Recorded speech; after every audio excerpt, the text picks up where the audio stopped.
अस्सलामुअलैकुम जी, क्या हाल है आप सबके। उम्मीद करती हूँ आप सब ठीक होंगे। आज की वीडियो में हम आपको बताएंगे कि मिंट मार्गरीटा कैसे बनाते हैं। इसको मिंट मार्गरीटा भी कहते हैं और पुदीने का शरबत भी। ये मैदे के लिए बहुत ही फ़ायदेमंद है। तो चलें बनाना स्टार्ट करते हैं। मैं 3 से 4 गिलास का तरीका बताऊंगी। एक अदर सेवन अप है मेरे पास। ये कुछ पुदीने की पत्तियां हैं, इनको मैंने धो लिया। और ये मेरे पास 2 नींबू हैं, 3 चम्मच चीनी है, हाफ चम्मच नमक है और ये कुछ आइस क्यूब है।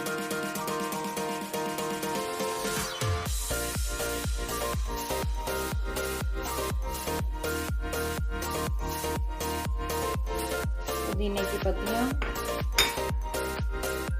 चीनी और नमक,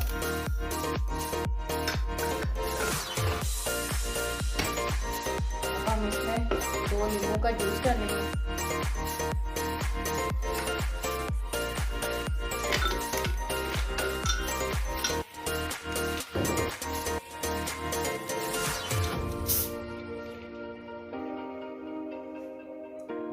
आइस क्यूब डाली।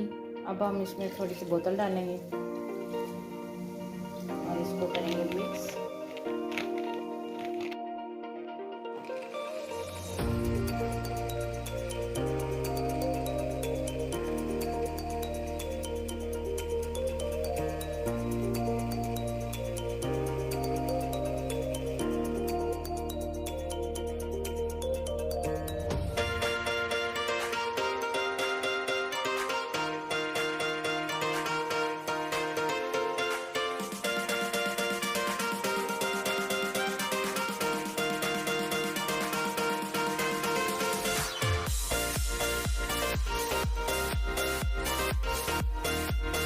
लें जी, शरबत हमारा तैयार हो चुका है। उम्मीद करती हूँ आपको मेरी वीडियो अच्छी लगी होगी। मिलते हैं नेक्स्ट वीडियो में, तब तक के लिए अल्लाह हाफिज़।